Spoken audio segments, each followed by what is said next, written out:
Assalamualaikum warahmatullahi wabarakatuh. Selamat pagi anak-anak. Salam Sepensa. Semangat belajar, belajar di rumah. Baiklah anak-anak, bertemu lagi dengan Bu Christine dalam pembelajaran bahasa Indonesia. Kali ini kita masih akan belajar mengenai teks laporan percobaan. Kalau kemarin kita mempelajari mengenai pengertian, ciri-ciri dan informasi teks laporan percobaan, maka kali ini kita akan belajar mengenai struktur teks laporan percobaan dan ciri kebahasaannya. Tetapi sebelum kita lanjutkan ke dalam materi selanjutnya, kalian perlu tahu dulu apakah tujuan pembelajaran yang ingin kita capai kali ini. Tujuan pembelajaran yang ingin kita capai kali ini adalah pertama, setelah kalian belajar diharapkan dapat menganalisis struktur teks laporan percobaan. Yang kedua, dapat menjelaskan ciri-ciri kebahasaan teks laporan percobaan. Baiklah, langsung kita mulai dari yang pertama, yaitu struktur teks laporan percobaan. Seperti layaknya teks-teks lainnya, teks laporan percobaan ini juga memiliki struktur pembangun teks. Nah, struktur teks laporan percobaan itu adalah pertama judul, kedua tujuan, ketiga adalah kajian teori, keempat alat dan bahan, kelima langkah-langkah, keenam hasil dan pembahasan, ketujuh simpulan, dan akan lengkap kalau ada daftar pustaka karena di atas terdapat kajian teori. Baiklah anak-anak, akan kita pelajari satu persatu. Pertama, judul. Apakah judul itu? Dalam Kamus Besar Bahasa Indonesia, judul dimaknai sebagai kepala karangan. Untuk itu, judul biasanya berada di awal karangan. Judul atau untuk membuat judul ada syarat-syarat tertentu. Syarat judul yang baik adalah pertama, relevan. Jadi judul harus relevan dengan isi. Judul harus ada hubungannya, kaitannya dengan isi, bahkan tujuan. Yang kedua, judul harus menarik. Pilihan kata dalam judul itu harus menarik. Mengapa harus menarik? Karena dengan membaca judulnya, kita akan tertarik untuk membaca isinya. Kemudian yang ketiga adalah judul harus menggambarkan isi secara garis besar. Judul harus bisa memberikan gambaran awal atau informasi awal tentang isi. Itulah judul. Nah, judul dalam teks laporan percobaan dapat menunjukkan tentang objek penelitian dan dapat mewakili seluruh isi teks. Dapat kita contohkan judul jaringan silem pada tumbuhan. Itu adalah contoh judul. Kemudian struktur yang kedua adalah tujuan.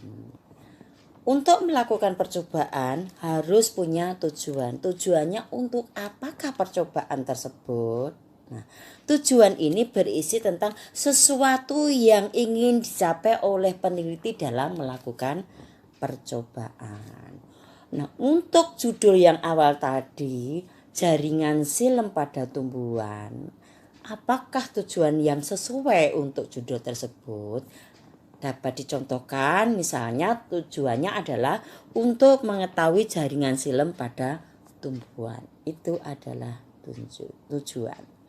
Kemudian yang selanjutnya, yang ketiga adalah kajian teori.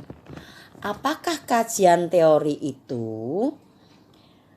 Kajian teori berisi tentang teori yang ditemukan dalam sumber bacaan atau literatur yang ada kaitannya dengan tema yang akan diangkat dalam penelitian, atau yang ada hubungannya dengan tema atau objek yang akan diangkat dalam penelitian, atau dapat dikatakan bahwa kajian teori ini memperkuat paparan dari percobaan yang dilakukan.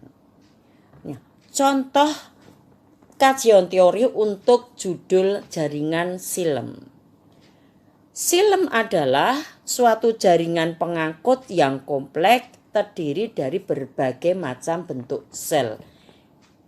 Teori ini dikutip dari Campbell dalam bukunya yang diterbitkan tahun 2008 pada halaman 323. Itu adalah contoh kutipan teori. Selanjutnya adalah alat dan bahan. Apakah alat dan bahan itu? Yang pertama, alat. Alat adalah media yang digunakan untuk mengelola bahan atau komposisi yang ada, atau bisa dikatakan alat-alat yang digunakan dalam percobaan. Contohnya, untuk percobaan jaringan silem memerlukan cutter atau bahkan beaker maksud saya, yaitu gelas percobaan. Kemudian yang kedua, bahan. Bahan adalah bentuk materi atau zat yang dimanfaatkan, diproses, dan dibentuk oleh alat tadi. Itu adalah bahan. Contohnya dalam percobaan jaringan silem dalam tumbuhan dibutuhkan 2 buah tanaman pacar air dan 2 saset pewarna makanan. Itu adalah contoh bahan. Nah, anak-anak, selanjutnya adalah langkah-langkah percobaan. Nah, langkah-langkah ini sering juga dikatakan sebagai urutan kegiatan atau urutan kerja. Itu adalah langkah-langkah. Nah, langkah-langkah dalam percobaan atau langkah-langkah dalam laporan percobaan harus sesuai dengan prosedur atau tahap-tahap proses penelitian. Seandainya langkah-langkah ini tidak urut, tidak sesuai, itu bisa saja dimungkinkan bahwa percobaannya akan tidak berhasil. Atau bahkan bila percobaan itu menggunakan bahan-bahan kimia, itu dapat berbahaya. Itu adalah langkah-langkah percobaan. Contoh dalam percobaan jaringan silem. Langkahnya pertama, menyiapkan alat dan bahan yang diperlukan. 2, membersihkan akar tanaman pacar air. 3, memotong tanaman pacar air yang pertama, yaitu pada akarnya.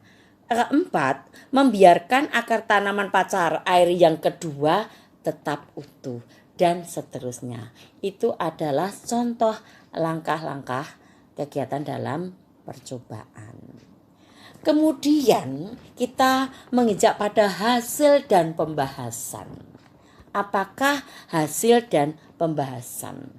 Bagian ini berisi tentang sesuatu yang diperoleh setelah dilakukannya percobaan atau uraian mengenai hasil dari percobaan. Jadi setelah kita melakukan percobaan, kita menemukan hasil, itulah yang kita paparkan dalam hasil dan percobaan. Nah, di dalam memaparkan hasil itu harus apa adanya. Kalau berhasil, tulis berhasil. Kalau tidak berhasil, ya ditulis tidak berhasil. Itu adalah hasil dan pembahasan.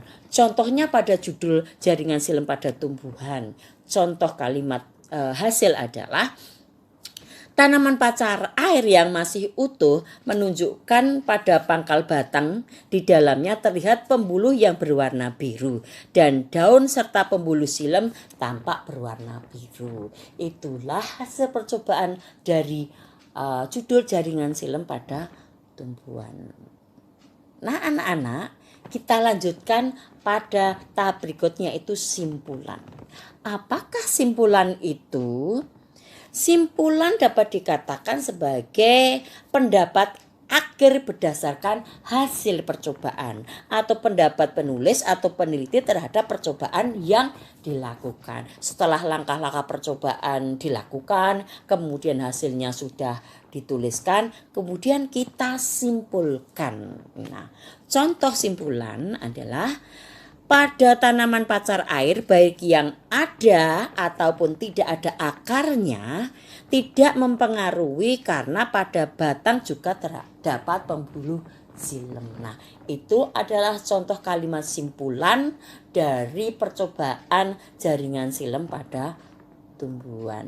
Nah, demikian tadi anak-anakku struktur teks laporan percobaan, yaitu yang pertama judul, kedua tujuan, ketiga kajian teori, keempat alat dan bahan, kelima langkah-langkah, keenam adalah hasil dan pembahasan, ketujuh simpulan, dan lebih baik dilengkapi daftar pustaka karena di dalamnya ada kajian teori yang dikutip dari buku-buku para ahli. Nah, buku-buku yang dikutip dalam kajian teori itu dituliskan dalam daftar pustaka. Nah, penulisan daftar pustaka akan kita bahas dalam bahasa teks laporan percobaan.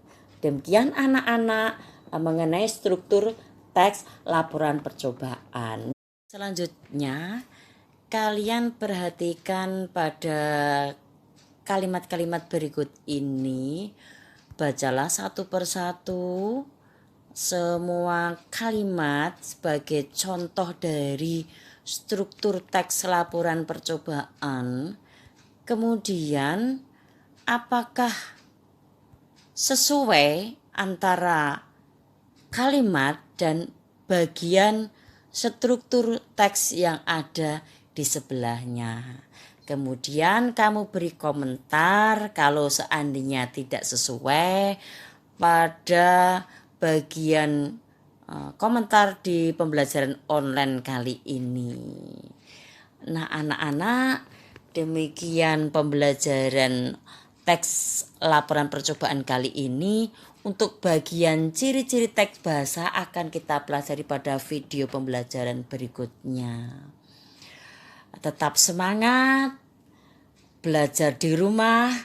Terima kasih. Assalamualaikum warahmatullahi wabarakatuh.